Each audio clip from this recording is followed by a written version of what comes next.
안녕하세요. 저는 타이드스퀘어에서 CTO와 어그리게이터 사업을 맡고 있는 홍승희라고 합니다. 반갑습니다.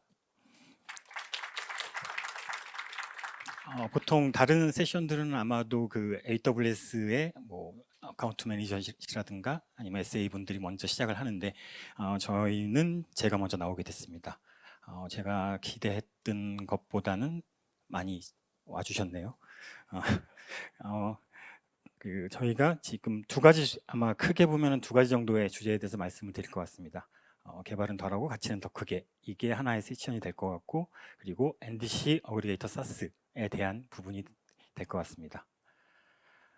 혹시 여기 오신 분들 중에서 뭐 여행에 관련된 일을 하시는 분들 한번 손 한번 들어봐 주시겠습니까? 조명이 너무 세네요. 그러면 혹시 그 엔지니어 분들 혹시 있으실까요?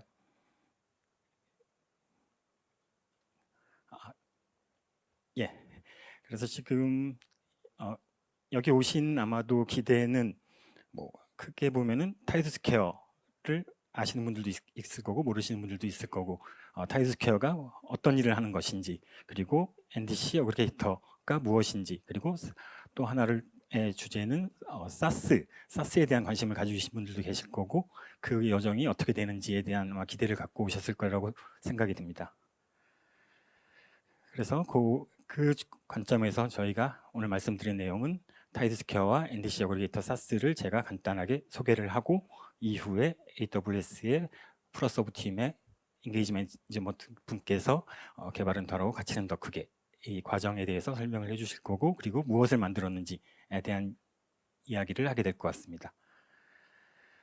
타이드스퀘어는 뭐 간단하게 말씀드리면은 온라인 트래블 에이전시, 항공, 호텔, 티켓, 투어, 패키지, 액티비티 등의 여행 상품을 온라인에서 판매를 하는 회사입니다. 뭐 회사 이름은 아마 낯설긴 하겠지만 이 저희의 브랜드들은 아마 들어보셨을 분들이 꽤 있으시라고 생각합니다. 말씀드린 것처럼 저희는 다양한 여행 상품을 고객들에게 온라인에서 판매를 하는 회사입니다.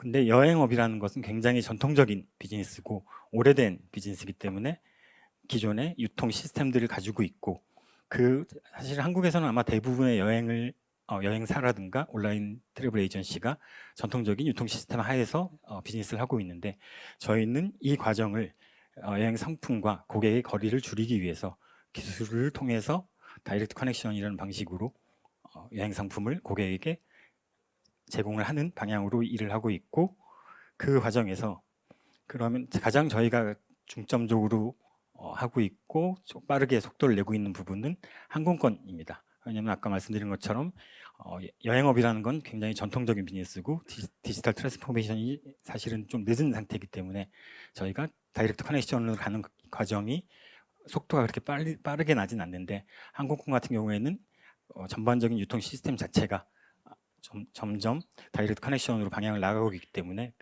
저희는 항공권에서 굉장히 빠른 속도를 내고 있습니다.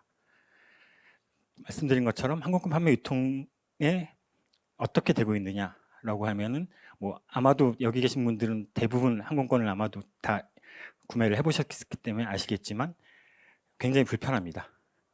일단은 항공권을 발권을 하고 이후에 뭔가 좌석을 구매한다거나 수화물을 추가하는 과정들이 굉장히 불편하고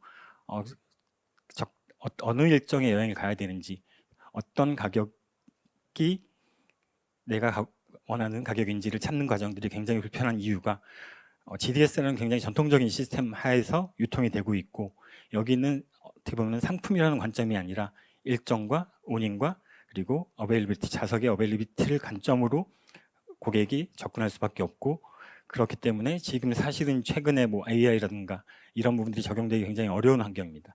이 과정에서 항공사들은 GDS라는 굉장히 오래된 시스템의 의존성이 크기 때문에 이 부분을 혁신하기 위해서 이제 NDC라는 새로운 규격을 2015년부터 준비했고 2018년부터 글로벌 항공사들이 NDC를 도입을 하기 시작하고, 지금 저희가 팬데믹 이후에 보면은 대부분의 글로벌 항공사들이 NDC로 전환을 한 상태입니다. 그래서 2024년 기준으로 ARC라는 미국의 항공권 정산 판매 데이터 관리 기관에서 통계를 보면은 20% 정도가 NDC 기반으로 전환이 된 상태입니다. 그래서 타이드스퀘어는 2018년부터 루프트한자를 시작으로 해서 NDC를 연동을 해서 저희 자사인 투어비스에서 판매를 하고 있습니다. NDC가 도입되면 어떤 것들이 달라지냐면은 아까 좀 전에 말씀드린 것처럼 항공사 관점과 그리고 여행사 관점에서 두 가지 큰 축으로 보면은 좀 전에 말씀드린 것처럼 항공사들이 기존에는 상품이라는 관점으로 접근하는 게 아니라 스케줄 그리고 어베일비티 관점으로 접근을 하는데 이거를 상품화 시킬 수 있습니다. 상품화 시켜서 부가 서비스를 함께 구매한다거나 와이파이나 그리고 여러 가지 멀티미디어를 같이 예약 시에 같이 구매할 수 있는 어떻게 보면 약간 커머스화 시킬 수 있는 관점으로 전환이 되고 이게 전환이 되면서 여행사에서는 이게 NDC를 도입을 하면 운영 프로세스 효율을 할 수 있고 그리고 유통 과정이 줄기 때문에 여행사가 더 많은 이익을 가져갈 수 있고 고객 관점에서는 간편결제라든가 다양한 편의를 제공할 수 있게 됩니다. 그래서 저희가 2018년부터 보시면 루프트한자, 브리티시 에어라인, 아메리칸 에어라인, 그리고 에미레이트 항공, 카타르 항공, 그리고 싱가포르 항공, 하와이안 항공 등을 그러니까 대륙별, 거점별 있는 주요 항공사들을 다 직접 연동을 했고 지금 현재 터키 항공이라든가 제스타 그리고 대한항공을 작업을 하고 있습니다. 저희가 이렇게 NDC를 저희는 자사에서 일단은 투어비스에서 판매를 하고 있는데 그럼 어그리게이터라는 것은 무엇인가 라고 설명을 하면은 항공사들은 NDC로 전환을 하고 싶어 합니다. 그런데 모든 여행사들에게 직접 연동을 할 수 없기 때문에 NDC 점유율을 올려야 되는데 여행사들은 늘려야 되고 그리고 여행사들은 NDC가 필요하지만 왜냐하면 항공사들이 다 NDC로 전환을 하고 있기 때문에 NDC가 필요하지만 개발이나 운영에 투자할 여력이 없고 고객 관점에서는 AI 시대의 기존 검색에서 만족스럽지 못한 결과를 얻고 있고 내가 원하는 항공권을 정확히 찾을 수 없는 환경에서 이 NDC를 통해서 이 세 가지 이해관계자들에 대해서 가치를 제공해 줄 수 있는 어그리게이터가 필요하다고 그럼 왜 타이드스퀘어가 이것을 해야 되느냐라고 하면은 저희는 투어비스를 통해서 2018년부터 NDC를 연동하고 단순히 NDC를 연동하는 것에 그치지 않고 개인화라든가 가격에 대한 동적인 적용 그리고 다른 상품들과의 번들링 그리고 검색 엔진을 개발하고 실제 저희 자사에서 이미 실험을 하고 상용화를 해놓은 상태입니다. 그래서 이것을 저희가 자사에서만 판매하는 것이 아니라 B2B를 통해서 외부로도 같이 제공할 수 있게 준비를 하고 있는 상태입니다. 그래서 2030년까지 저희는 지금 현재 2025년 기준으로는 한 20개 정도의 항공사가 연동될 예정인데 60개 이상의 항공사로 연동할 예정이고 그리고 항공사들은 2030년 기준으로 NDC로 전체를 전환하겠다라는 목표를 가지고 있는데 이걸 약간 보수적으로 보면은 한 50% 정도로 예상을 하고 그럼 저희는 글로벌 시장에서 5% 정도의 점유율을 가져가서 매출은 5천억 정도를 그리겠다라는 미래를 그리고 있고 그러면은 이것을 어떻게 해야 되느냐 이제 고민의 지점에서 저희가 내부적으로 NDC를 연동하는 플랫폼이 이제 헤일로라는 플랫폼을 가지고 있는데 이것을 글로벌하게 어떻게 제공을 할까라고 했을 때 이것은 사스가 필요하겠다라는 고민을 했고 그 과정에서 AWS에서 제공하는 사스 부트캠프라는 프로그램에 참여했을 때 플러스오브라는 팀에서 이 여정을 함께 해줄 수 있을 것 같다라는 판단이 들어서 AWS의 플러스오브 팀과 같이 사스의 여정을 시작했습니다. 그 과정에 대해서 최세영 매니저님께서 소개를 해주시겠습니다. 안녕하세요. 최세영입니다. 아까 CTO님께서 이제 손을 드는 쪽으로 하셨기 때문에 이 자리에 오신 분들 중에 개발자가 아니시거나 개발자와 일을 하고 있지 않으신 분 혹시 계실까요? 네, 안 계시죠? 네, 반갑습니다. 제가 오늘 이제 발표할 주제가 보시다시피 개발은 덜 하고 가치는 더 크게인데 개발자 또는 개발자와 일하는 분들이 보시기에 의아하실 거예요. 어떻게 개발을 덜 하고 야근하지 않고 그리고 고객한테 가치를 더 크게 줄 수 있을까? 네, 여기에 대해서 오늘 답변 드리도록 하겠습니다. 이제 사스 비즈니스를 하고 싶다는 고객분들을 만나 뵈면 대부분 같은 질문을 하십니다. 뭐 다양한 질문을 처음에는 시작하시는데 결국에는 이겁니다. 사스 비즈니스를 하고 싶은데 뭘 해야 될까요? 뭐부터 해야 될까요? 이 질문을 하십니다. 여기에 대해서 AWS가 가지고 있는 대답은 보시는 AWS SaaS Journey Framework입니다. 그래서 비즈니스 플래닝부터 이제 프로덕트 스트래터지 앤 로드맵, 그리고 미니멈 바이어블 서비스 MBS, 그리고 고투마켓 전략까지 이 모든 과정을, 모든 여정을 저희가 도와드릴 수 있습니다. 그 중에서도 이제 AWS의 컨설팅 조직인 프로서브는 고객의 상황에 맞춰서 다양한 인게이지먼트를 제공하고 있는데요. 제가 조금 전에 인게이지먼트라는 단어를 써서 그게 무슨 말인지 좀 의아하실 수도 있습니다. 저희는 프로젝트이라는 말보다 인게이지먼트라는 말을 쓰는데, 그 이유는 이제 프로젝트이란 말의 정의가 약간 temporary endeavor라는 어떤 제한적인 어떤 그런 이제 노력이라는 뜻을 함축하고 있다 보니까 저희가 지향하는 거는 저희가 나가더라도 고객께서 이제 지속적으로 점진적으로 계속 개선하실 것을, 그런 역량을 키워드릴 것까지 바라고 있기 때문에 인게이지먼트라는 단어를 쓰고 있습니다. 저희 보시는 것 같은 다양한 인게이지먼트를 준비해놨고, 이제 타이드스퀘어와 같이 했던 여정은 이 모빌라이즈에서 이제 E2E MVS 딜리버리, 그러니까 비즈니스 플래닝부터 MVS 딜리버리까지 전체 과정을 저희와 함께 하셨습니다.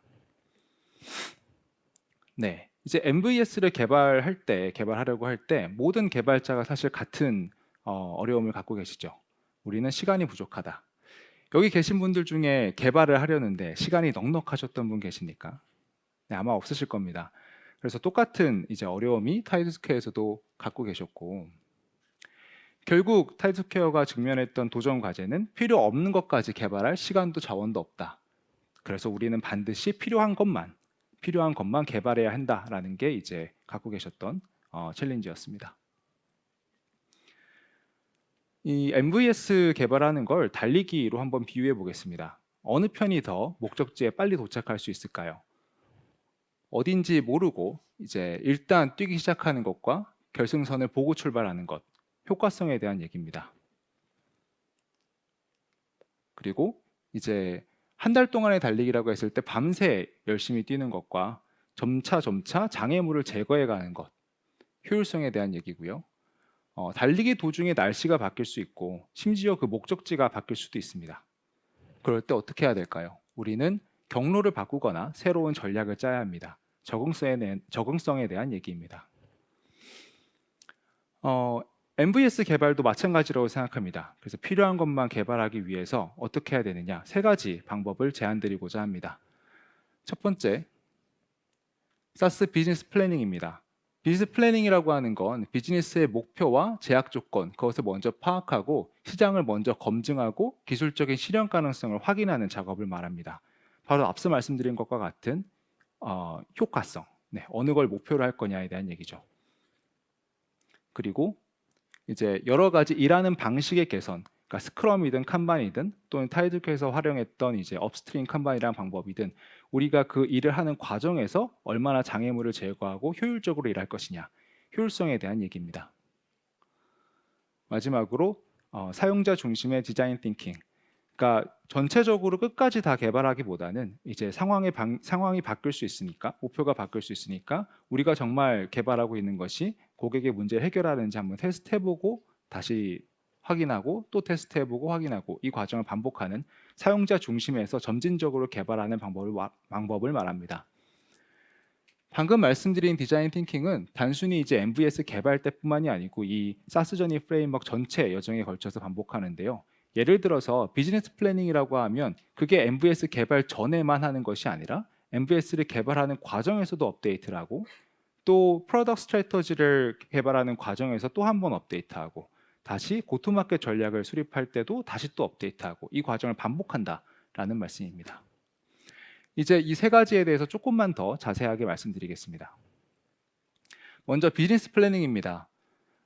우리가 MVS 개발을 이제 시작할 건데 그 시작하기에 앞서서 개발 계획을 수립합니다. 그걸 저희는 LRP라는 단어로 그런 행위를 하는 이제 과정들이 있는데, 그럼 개발 계획을 세울 때 정말 필요한 것만 개발할 수 있는 그런 개발 계획을 세우려면 뭘 먼저 해야 될까요? 역으로 한번 백워즈로 생각해 봅시다. 고객의 여정이 먼저 정의돼야 됩니다. 무슨 말이냐면 우리가 서비스를 런칭했을 때 그 서비스에서 사용자가 정말 어떻게 행동할 것이냐, 그 어떤 여정을 사용자가 걸어갈 것이고 그를 통해서 가치를 얻을 것이냐가 먼저 매핑돼야, 먼저 정의가 돼야 한다는 말씀을 드린 겁니다. 그럼 다시 한번 이런 사용자 여정이 정의되려면 그러면 뭘 먼저 해야 될까요? 그게 비즈니스 플래닝입니다. 이 고객이 우리가 생각하는 고객, 우리 서비스를 이제 따라서 어떤 행동을 할 텐데, 근데 그 결과가 결국 우리 사스 비즈니스에 어떤 수익도 창출하지 못한다면 의미가 없겠죠. 네, 그래서 우리가 가장 먼저 해야 될 것은 이 고객이 누구냐, 그리고 우리 비즈니스 목표는 무엇이고 어떻게 수익을 창출할 것이냐가 먼저 정의돼야 된다는 말씀을 드리는 겁니다. 여기 이 비즈니스 플래닝을 하기 위해선 사실 다양한 이제 액티비티들이 있는데, 밑에 있는 보라색으로 표현된 액티비티들인데, 그것들을 다 말씀드리기보다는 이제 링 캔버스와 비즈니스 밸리데이션을 예시로 조금 더 설명드리겠습니다. 타이드스퀘어에서는 링 캔버스를 통해서 이 사업의 타당성을 조금 빠르게 검증할 수 있었는데요. 이제 먼저 문제를 정의하는 걸로 시작합니다. 앞서 이제 CTO님께서 잘 설명해 주셨지만 우리는 고객을 두 그룹으로 나눴고, 이제 항공사와 여행사로 나눴고, 항공사에서는 이 NDC 케이퍼빌리티를 활용해서 상품을 판매하고 싶은데 그 채널이 부족한 상황이었고, 반면에 여행사는 이 NDC가 좋다는 건 알지만 그 케이퍼빌리티를 확보하기 위해 개별 항공사에게 API를 다 개발하고 운영하고 하는 건 굉장히 어렵다라는 게 우리가 해결하고자 했던 문제, 그 문제의 정의였습니다. 그리고 우리는 그 고객을 조금 더 작은 단위까지 이제 더 세분화하는 작업을 가졌고, 지역으로 세분화했고, 다시 역량으로 세분화했고, 종국에는 니즈까지 이제 분할해서 세분화했습니다. 그래서 우리는 그 세분화한 타겟 고객에게 어떤 가치를 제안할 것이냐, 그 고객에게 누구보다 빠르게 먼저 이 NDC 케이퍼빌리티를 단일 API로 제공하겠다라는 걸 우리가 제공하자는 가치로 정의를 했고요. 그 가치를 제공하기 위해서 이제 여러 가지 방법들, 왼쪽 위에 있는 솔루션들, 그리고 그걸 어떻게 제공할 것이 그 채널들, 그리고 그걸 제공할 때 우리가 얻게 되는 이제 매출, 그리고 그것의 원가나 비용, 그리고 그것을 성공적이라고 평가할 수 있는 매트릭이 무엇인지, 마지막으로 우리가 경쟁사 대비 차별화되는 강점은 무엇인지까지 이것을 정의하는 과정을 가졌고, 중요한 것은 그것을 정의한 그 생각이 사실 CTO님께서 이미 머릿속에 가지고 계셨던 생각이 많았습니다. 대부분이었습니다. 하지만 중요한 것은 그 생각을 인게이지먼트를 진행하는 구성원 모두와 동일한 생각을 가질 수 있도록 공통된 생각을 가지게 얼라인했다는 데 있습니다. 그것이 저희가 드렸던 가치라고 생각하고요. 그리고 이제 비즈니스 모델이라고 하면 대부분 그 프라이스 모델을 많이들 생각하십니다. 그래서 어떤 뭐 번들링을 어떻게 할 것인지, 티어링을 어떻게 할 것인지 이런 고민들을 먼저 많이 하시는데, 근데 생각해 보면 그 번들이든 티어든 사실 먼저 그 고객이 누군지 정의가 돼야겠죠. 그리고 그 대상에 대해서 이제 어떤 레버뉴 스트림들이 나올 것인지를 이후에 더 정의를 했고, 그리고 그때 이제 원가가 얼마인지를 추정을 한 끝에 이제 그로스 프로핏이 얼마인지가 나왔을 거고, 그리고 나서 이제 여러 가지 비용들, 뭐 예를 들어서 캑이라든지 이제 커스텀 액퀴지션 코스트죠, 그거라든지 아니면 또 실제 이 개발할 때 드는 개발비라든지 이런 여러 가지 비용들을 감안했을 때, 그래서 마지막에는 타이드스퀘어가 어느 시점에 BEP를 달성하겠구나, 여기까지 추정하는 걸 같이 진행을 했습니다. 그래서 지금 이제 숫자는 없지만 그걸 이 모든 구성원들과 같이 공유하고 그걸 달성하기 위한 전략들까지 이 구성원들이 같이 얼라인하는 작업을 한 거죠. 그래서 다시 한번 말씀드리지만 이 과정에서 의의는 모두가 공통된 이해를 가지고 우리의 목표가 뭐고 우리의 방향이 뭐고 그 전략이 뭔지를 함께 이해했다는 것입니다.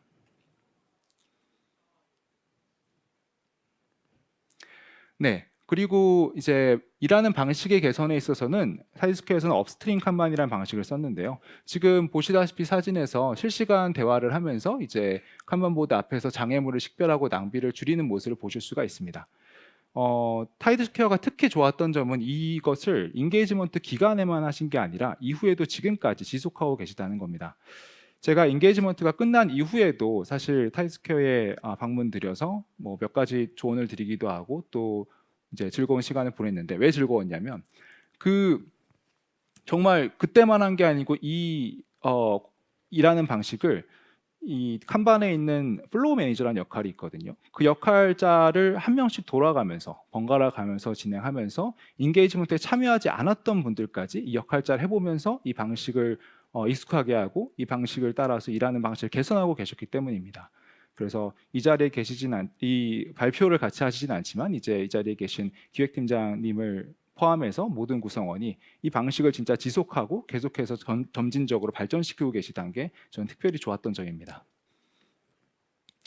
그래서 문제를 정의하는 것도 이제 디자인 띵킹이라고 하면 말씀드린 대로 꼭 필요한 것만 개발하는 것인데 MVS를 한번 개발한 이후에 이제 그대로 전체를 개발하는 게 아니라 테스트하고 진짜 그게 우리 문제를 해결하는지를 검증하고 다시 또 추가적으로 개발하고 검증하고 이 과정을 반복해서 꼭 필요한 것만 개발할 수 있었습니다.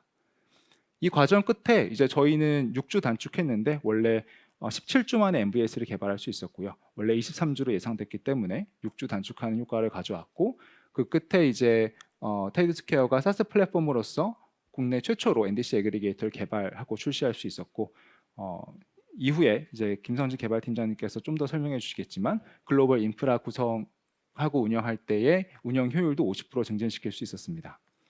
여기까지 이제 어떻게 저희가 꼭 필요한 것만 개발했는지에 대해서 설명을 드렸고 이게 처음 가지셨던 질문에 대답이 되길 바랍니다. 효과성, 효율성, 적응성이란 측면에서 이제 사스 비즈니스 플래닝 그리고 일하는 방식의 개선 그리고 디자인 띵킹 이렇게 답변을 드렸습니다.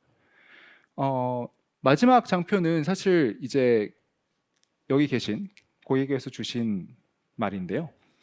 에이서비스 프로서브는 왜 그렇게까지 고객 입장에서 자기 일처럼 일하는지 궁금하다는 말씀을 주셨습니다. 이걸 보여드린 이유는 사실 뭐 자랑처럼 들릴 수도 있겠지만 그게 목적은 아니고요. 제가 앞서서 여러 가지 방법을 말씀드렸지만 사실은 사스 비즈니스를 성공하기 위한 가장 중요한 거는 마인셋이라고 생각합니다. 정말 사스는 우리가 이 사스 서비스를 쓰는 이 고객이 성공해야지만 그래야지만 내가 생존할 수 있다. 그래야지만 그 이후에 더 성공을 바라볼 수 있다라는 그런 마인셋이 가장 중요하다고 생각합니다. 그래서 결국은 돌아가서 커스텀 옵시션, 정말 고객 집착이라고 할 만큼 그 고객에 대해서 푹 빠져서 그 고객을 위해 생각하는 것만이 사스를 성공할 수 있는 방법이라고 믿습니다. 이후에는 김성지 개발팀장님께서 올라오셔서 이제 운영 효율성을 위해 사스 기도업스를 어떻게 구현했는지 말씀해 주시겠습니다. 감사합니다. 안녕하세요. 타이드스퀘어 개발팀장 김성지입니다. 오늘 제가 전달드릴 내용은 헤일로에서 시작된 타이드스퀘어의 기도업스이며 타이드스퀘어의 사스 플랫폼인 헤일로를 개발하면서 도입한 아키텍처와 비용 및 운영 효율성을 위해서 도입한 오퍼레이션 모델과 사스 기도업스에 대해서 소개하겠습니다. 먼저 설명드리기에 앞서 이번 사스 전환을 진행을 하면서 타이드스퀘어의 목표를 한번 설명하겠습니다. 저희의 사스 전환 목표는 글로벌 신규 고객이 타이드스퀘어의 헤일로 서비스를 이용할 수 있다 였습니다. 기존의 타이드스퀘어의 NDC 애그리게이터 서비스는 글로벌 목표로 하지 않은 타이드스퀘어만의 자체 서비스였고 글로벌 서비스를 목표로 전환하면서 확장성과 글로벌 컴플라이언스, 운영 효율성 등을 고려한 사스 플랫폼이 되어야 했습니다. 타이드스퀘어는 이러한 요구 사항들을 아키텍처 변경과 GitOps를 통해서 목표를 달성할 수 있었고 우선 뒤에 GitOps와 이어질 아키텍처 변경에 대해서 소개해 드리겠습니다. 우선 저희가 이번에 사스 플랫폼으로 전환하면서 도입한 아키텍처는 셀 베이스드 아키텍처로 확장성과 글로벌 컴플라이언스, 가용성의 장점을 가지고 있는 아키텍처인데요. 우선 확장성으로 보면 독립적으로 운영되는 셀을 원하는 지역으로 배치하여 확장이 가능하고 글로벌 컴플라이언스는 지역별 법규에 따라서 셀을 해당 리전 또는 지역에 배치하여 데이터 거버넌스를 준수할 수 있습니다. 그리고 가용성 측면에서 독립된 셀 구조로 장애 전파를 방지하고 지역 또는 기능별 이중화 구성으로 고가용성 확보를 가능하게 만들었습니다. 저희는 이렇게 도입한 셀 베이스드 아키텍처를 통해서 글로벌 비즈니스를 위한 기반을 마련할 수 있었습니다. 하지만 저희에게 문제가 하나 남아 있었는데요. 네. 그것은 바로 비용 및 운영 효율성이었습니다. 저희는 이번에 SaaS 플랫폼을 아키텍처를 도입하면서 이런 질문들을 했습니다. 앞으로 우리 플랫폼 안에 많은 앱이 생겨날 텐데 어떻게 하면 글로벌 환경에서 효율적으로 배포할 수 있을까? 또는 애플리케이션이 필요로 하는 인프라 환경 구축을 위해서 발생하는 요청이 DevOps에 집중되지 않을까? 그리고 글로벌 서비스의 지속 가능성을 위해서 비용을 낮추고 효율성을 강화할 수 있을까? 이런 저희의 비용 및 운영 효율성에 대한 질문에 대한 목표로 저희는 조직과 기술 관점에서 목표를 삼고 정의를 해봤는데요. 조직 관점에서 보면 스스로 필요한 애플리케이션과 인프라 환경을 구성하고 문제점을 조기에 발견하고 빠르게 조치할 수 있어야 하고 커뮤니케이션을 효율화할 수 있어야 했습니다. 그리고 애플리케이션과 인프라 배포를 자동화하고 제품 출시 기간을 단축하고 비용 최적화 및 투명성을 확보해야 했습니다. 이런 목표들을 해결하기 위한 저희의 방법으로 오른쪽에 보시면 Shift Left 앤 셀프 서비스 오퍼레이션 모델과 SaaS 기도옵스 앤 DevOps 툴링을 통하여 비용 및 운영 효율성을 확보할 수 있었으며 두 항목을 하나씩 살펴보면서 설명드리겠습니다. 우선 Shift Left 앤 셀프 서비스 오퍼레이션 모델을 보면 기존의 코드 베이스의 애플리케이션 개발자가 비즈니스 로직만을 개발했다고 하면 이제 Shift Left 함으로써 기존 DevOps에서 IAC, CI/CD, 시큐리티, 모니터링 등의 인프라 환경 구축에 필요한 행위들을 직접 셀프 서비스 함으로써 제품 출시 기간을 단축할 수 있고 초기 인프라 환경 구성을 위한 DevOps와의 커뮤니케이션 또 불필요한 코스트를 낮출 수 있는 장점이 있습니다. 그렇게 함으로써 DevOps들은 플랫폼 엔지니어링 관점에서 더 많은 활동들을 할 수 있게 됩니다. 그래서 애플리케이션 블루프린트와 인프라 블루프린트, 시큐리티나 거버넌스 폴리시에 대한 정책 수립과 개발자들을 지원함으로써 많은 애플리케이션들을 플랫폼 안에 탑재시키기 위한 인프라 환경 구성을 빠르게 진행할 수 있는 효율성을 갖추게 됩니다.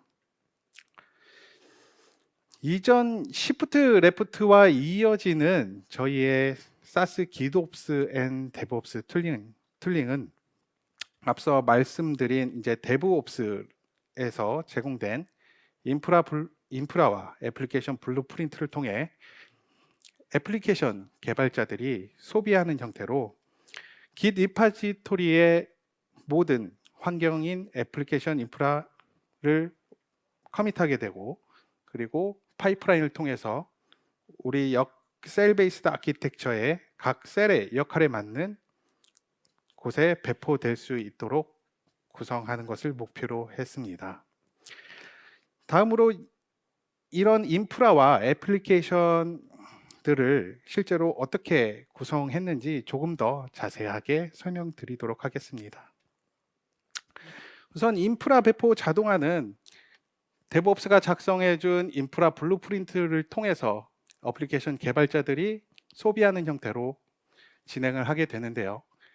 글로벌 리소스와 셀 리소스, 글로벌 네트워크에 대한 다양한 모듈들을 DevOps가 제공해 줌으로써 애플리케이션 개발자들은 각 셀에 맞는 또는 각 환경에 맞는 애플리케이션 인프라 환경을 직접 IAC로 구축하여 비트버킷을 통해 코드화시켜 관리할 수 있고 파이프라인을 통해 각 어카운트에 필요한 셀 및 리소스들을 배포할 수 있게 구성하였습니다. 다음은 앱 배포 자동화에 대해서 설명드리겠습니다. 애플리케이션 배포 자동화는 인프라 환경과 마찬가지로 블루프린트를 통해서 제공이 되는데요. 애플리케이션 개발자는 애플리케이션 각 셀에 저희 셀 베이스드 아키텍처에 필요한 그 특정 비즈니스에 적용된 셀에 맞는 어플리케이션 셋을 배포하기 위해서 헬름과 아르고 CD를 사용해서 앱 오브 앱스 패턴으로 배포를 진행하게 되며, 이를 통해서 저희는 글로벌 환경에서 각 셀에 맞는 애플리케이션 배포 자동화를 구현할 수 있었고 효율성을 갖출 수 있게 되었습니다. 앞에서 저희가 비용 및 운영 효율성을 위해서 했던 질문들인데요. 저희 글로벌 환경에서 효율적으로 배포할 수 있을까? 또는 데브옵스에 집중되지 않을까? 그리고 비용을 낮추고 효율성을 강화할 수 있을까? 이런 질문들에 대한 내용으로 저희는 셀프 서비스 앤 시프트 레프트 앤 셀프 서비스 오퍼레이션 모델 도입 및 사스 깃옵스 도입으로 글로벌 인프라 구성 및 배포 시 필요 인력을 절반 이하로 단축할 수 있었고요. 네, 비용 및 운영 효율성을 지속 가능하게 만들 수 있었습니다. 다음으로 저희 타이드 스퀘어의 홍승일 CTO님께서 타이드 스퀘어의 비전에 대해서 소개해 드리도록 하겠습니다. 감사합니다.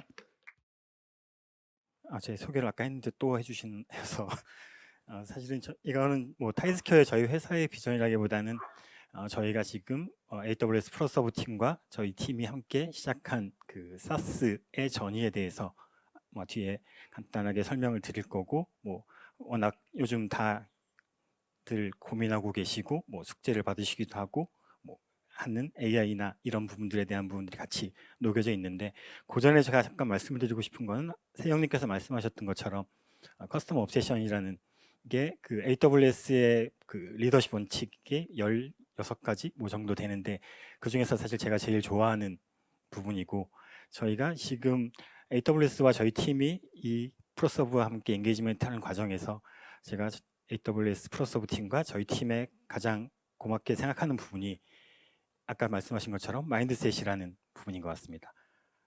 이 기존에는 사실 뭐 저희 팀도 물론 당연히 고객 중심으로 생각하려고 하지만 뭐 어느 순간 보면은 사실 약간 일에 매몰되거나 이러면은 그 내가 만들어내야 될 것들에 약간의 거기에 꽂혀가지고 사실 고객을 잃어버리는 경우들이 종종 발생하는데, 지금 저희가 이 여정을 거치면서 커스터머 옵세션이라는 부분, 마인드셋, 고객 중심에 대한 것들을 너무나 잘 체화해 주셨고 또 하게 도와주셨던 부분들, 그런 것들이 저희가 이 뒤에 이제 AWS와 준비했던 사스의 전이에서 굉장히 많은 것들을 해야 되고 앞으로도 갈 길이 멀지만 그것들을 할 수 있는 저희의 기초가 되었다고 생각을 해서 AWS 프로서브 팀과 저희 팀들에게 감사를 인사를 전하며 저희의 미래에 대해서 간단하게 좀 설명을 드리겠습니다. 지금 저희는 우선 저희가 강점을 가졌던 항공권으로 시작을 했고, 이후에는 이 사스 플랫폼 위에 다양한 여행 상품들을 계속 추가해서 버티컬로 추가하는 과정들이 있을 거고요. 그 상품들을 가지고 결국은 커스텀 옵세션이라는 관점에서 저희가 생각하는 고객들은 항공사, 여행사, 그리고 최종적인 엔드 유저까지 이 고객들에게 어떤 가치를 제공해 줄 것인가. 결국은 지금 뭐 AI라는 것들, 뭐 LMM 이런 것들이 사실 그것들은 툴인 거거든요. 그 툴을 가지고 우리가 어떤 가치를 제공해 주느냐, 그 관점에서 저희는 접근을 하려고 하고 그렇게 진화를 시키려고 합니다. 그래서 뭐 최종적인 이 모든 생태계의 가장 그 최종에 있는 고객은 여행객들이죠. 여행객들에게 엔드투엔드로서 그 데이터 기반의 AI 최적화를 해서 내가 원하는 상품들을 잘 찾을 수 있고 내가 가고 싶은 것들에 대한 정보를 얻을 수 있고, 그래서 초개인화된 여행을 추천할 수 있고, 뭐 AI 에이전트들 뭐 당연히 저희도 준비를 하고 있고, 그 AI 에이전트로 원하는 여행들을 갈 수 있고, 그리고 맞춤형 패키징들, 기존의 패키지 상품들을 저희가 위에 지금 B2B 플랫폼에 올라갈 상품들을 다양하게 조합하고 고객의 니즈에 맞게 제공하는 것들을 한 축으로 하고, 그리고 저희의 또 다른 고객인 OTA들에게는 예측형 AI를 통해서 응답 시간 최적화라든가 복구 자동화, 그리고 고객 이탈 예측과 오퍼퍼널 기반 마케팅 자동화, 그리고 문맥 기반 가격 인텔리전스, 그리고 AI 에이전트를 통한 고객 응대 자동화 등을, 이 부분들이 사실 저희 자사에서 B2C로 하는 것이 아니라 B2B로 저희가 AWS와 함께 AWS의 다양한 솔루션들을 사용해서 저희 고객들에게, 여행사 그리고 OTA들에게 제공하는 B2B 플랫폼으로서의 진화를 하려고 하고, 이 과정을 지금 시작을 같이 해주신 AWS 프로서브 팀과 저희가 기회가 될 때마다 함께 할 수 있도록 할 것이고, 또한 지금 그 AWS 마켓플레이스라는 게 있습니다. 이게 지금 최근에 아마 서울 리전에도 오픈을 해서 마켓플레이스 통해서 쉽게 사스를 적용할 수 있고 연결할 수 있는, 사용할 수 있는 환경이 구축이 돼서 저희도 지금 이제 마켓플레이스를 준비를 하고 있어서 저희의 과정에서 AWS와 좀 더 긴밀하게 협업을 하고, 그리고 B2B 플랫폼으로서 진화해서 여행 생태계를 혁신할 수 있는 회사가 되도록 하겠습니다. 긴 시간 들어주셔서 감사드립니다.